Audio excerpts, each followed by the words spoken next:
I was recently having a discussion with someone, explaining to them uh, what we found wrong with Vatican II. Yes, you could probably write a book on that. But I decided, because it's a simple discussion, to reduce it to one item, which is person readily understood. And I'm going to quote here from Vatican II, as found on the Conciliar Church's own website, Vatican.va. Let us begin by quoting from the document of Vatican II, Nostra Aetate. But the plan of salvation also includes those who acknowledge the Creator. In the first place, among whom are the Muslims. These profess to hold the faith of Abraham, and together with us they adore the one merciful God, mankind's judge on the last day. Let us now go to the document Lumen Gentium, which states, the Church has also a high regard for the Muslims. They worship God, who is one, living and subsistent, merciful and almighty, the creator of heaven and earth, who has spoken to men. We hear there are three great monotheistic religions: Christianity, Judaism, and Islam. When people say this, they act as if all monotheistic religions worship the same God. Now, there could be other monotheistic religions in the world, but it is possible for two monotheistic religions to worship two different gods. This is a possibility. It's something we've got to think about. We bring two monotheists. We can know something about them. One, they can both worship the same God. What we then know is that they either both worship the true God or they both worship a false God. Those are the two options. Now, they can worship different gods. If this one worships the true God, then we know that this one worships a false God, and vice versa. This one worships the true God, this one worships a false God. Finally, it is possible for them both to worship false gods. We have to keep all options in mind. And so, let us take a look at Islam and Christianity.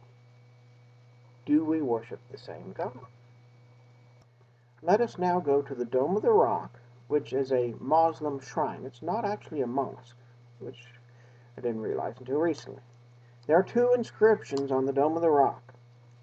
The first is, the unity of God and the prophecy of Muhammad are true, what we would expect on a Muslim shrine. The second inscription is quite important. The sonship of Jesus and the Trinity are false. Islam holds that Jesus is merely a prophet, not even as high a prophet as Muhammad. Therefore, they also hold Jesus is not the Son of God. He is not God. The United States Conference of, quote, Catholic Bishops has a web page devoted to the statements of the Conciliar Church on Islam. Google Islam Catholic, it should come up. You may have to put Catholic bishops, which of course they're not, but that's another point. I'm going back to the Vatican.va website to get the transcript of an address of John Paul II to young Muslims, Morocco, Monday, 19 August 1985, which is a good summary of the Conciliar Church's teaching on Islam, as we have already seen. Christians and Muslims, we have many things in common.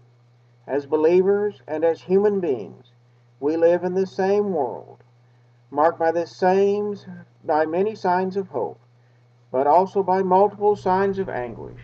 For us, Abraham is a very model of faith in God, of submission to his will, and of confidence in his goodness. We believe in the same God, the one God, the living God, the God who created the world and brings his creatures to their perfection.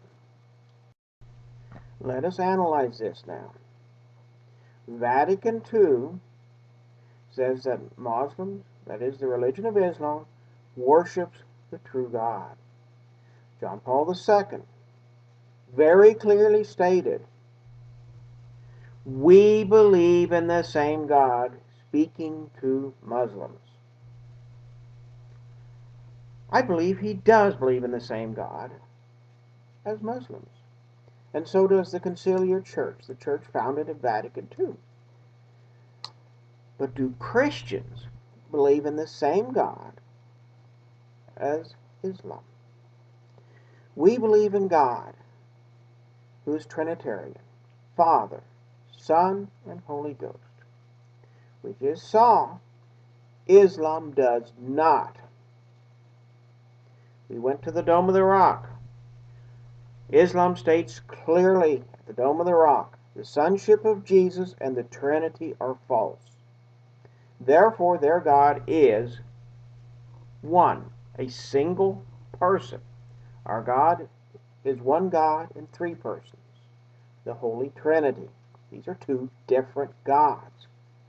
Now, I have to address a common objection. When I say that God and Allah are two different gods, I immediately hear, but the Arabic word for God is Allah. True, if I were speaking in Arabic, I would have to make a clear distinction. And I even do it now in English. I say Allah, comma, the God of Islam, comma, identifying Allah as the God of Islam, okay? As opposed to, if I were speaking Arabic, I'd say Allah, comma, the Holy Trinity, comma, indicating the Catholic and Christian God. For Catholicism, it's the only true form of Christianity. I would have to make this clear distinction. These are two different gods. Therefore, I must conclude that Vatican II and John Paul II, we also, if you go to that webpage, there are quotes from Paul VI and Benedict XVI, stating basically the same thing, that Allah, the God of Islam, is the one true God, that they worship the same God as Muslims do. Therefore, I must conclude that they do not worship God the Father, the Son, and the Holy Ghost. It is the only logical conclusion. Therefore, I conclude, and in the conversation, I didn't even have to go into this depth. This man said, well, that's not right. We go one step further. Vatican II is heretical on this point. We have seen the proof from their own website. We must conclude that that translation is an official translation of the Latin. They made it clearly. The translation of John Paul II's speech is an official translation from whatever language he gave it in the English, for they published it themselves. Therefore, we must conclude Vatican II is heretical on this point. All the signers of these two documents, namely Nostra Aetate and Lumen Gentium, which would include Paul VI and John Paul II, also John Paul I, as participants in Vatican II, are heretics. As heretics, under Canon 188, paragraph 4, which was in full force in 1965, they resigned any offices they had in the church. The church accepted such resignation as it accepts the resignation of every heretic from his offices when he commits heresy in a public manner. And what is more public than a council of the church, one which they say is an ecumenical council in the official decree of convocation? This argument pastoral council, garbage. Even if we accept it, it's still a public act of heresy. Because you can commit public acts of heresies in lots of places. They just chose to do it in a council. And so, Vatican II is heretical. These men are not Catholics. They are not Christians. In fact, maybe they should go over and join Islam. They say that Allah is their God. They certainly aren't Christians, and therefore they're not Catholics.